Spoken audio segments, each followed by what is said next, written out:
ఒకానొక ఊరిలో ఓ కొమ్మరి ఉండేవాడు. కుండలు తయారు చేయడం అతని వృత్తి. ఓర్పుతో నేర్పుతో మట్టి ముద్దలను పిసికి వాటిని కాళ్ళతో మెత్తగా తొక్కి కుండల యొక్క ఆకారంలోకి ఆ మట్టి ముద్దలను తెస్తున్నాడు. వాటిని ఎండలో మొదట ఎండబెట్టాడు. ఆ తదుపరి వాటిని కాల్చడానికి ఏర్పాట్లు చేశాడు. అప్పటికే కాలుతూ ఉన్న తన తోటి కుండలను చూసి ఒక పచ్చి కొండకు భయమేసింది. ఇక ఆ కొండ గడగడ వణికిపోతూ ఉంది.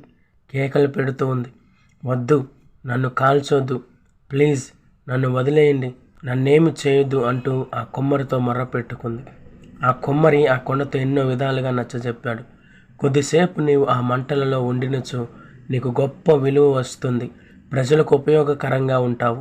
ఎండాకాలంలో నీ ఉపయోగం ప్రతి ఒక్కరూ తెలుసుకుంటాను. నీవు అలా అరవకు, నా మాట విను అంటూ ఎంత చెప్పినా ఆ పచ్చికొండ నన్ను వదిలే, ప్లీజ్ నీకు దండం పెడతా అంటూ కుమ్మరి ఎంత చెప్పినా కుమ్మరి మాట వినలేదు. ఇక మిగిలిన కొండలను ఆవంలో పెట్టాడు ఆ కొమ్మరి. ఆవంలో కాలిపోతున్న కొండలను చూస్తూ ఈ పచ్చి కొండ, అమ్మయ్య, నాకు ఈ కాలే బాధ తప్పినందుకు చాలా హ్యాపీగా ఉంది, ఇప్పుడు నాకు హాయిగా ఉంది అని మురిసిపోయింది. బాగా కాలిన ఎర్రని నల్లని కొండలన్నీ గబగబా ముడిపోయాయి. వేడివేడి చపాతీల్లాగా కొండలను అందరూ కొనేశారు. కానీ పచ్చి కొండ మాత్రం అమ్ముడుపోలేదు. అసలు దాని వంక చూసేవారే లేరు. ఒకరోజు ఆకాశం మేఘావృతమైంది. కారు మేఘాలు కమ్ముకొని కుండపోత వర్షం పడింది. ఆరు బయట ఉండిపోయిన పచ్చికొండ ఆ వర్షానికి నానిపోయి కరిగి వరదలో కలిసి కొట్టుకొని పోయింది.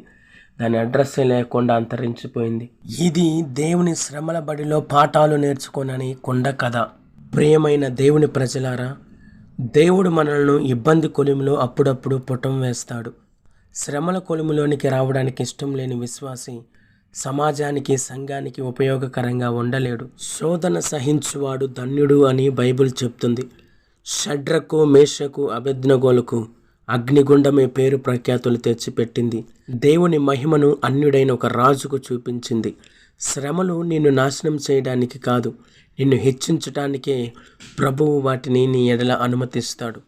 కాబట్టి శ్రమలను చూసి భయపడక యేసులో ఆనందిస్తూ నీ ఆత్మీయ జీవితాన్ని ముందుకు కొనసాగిస్తావా?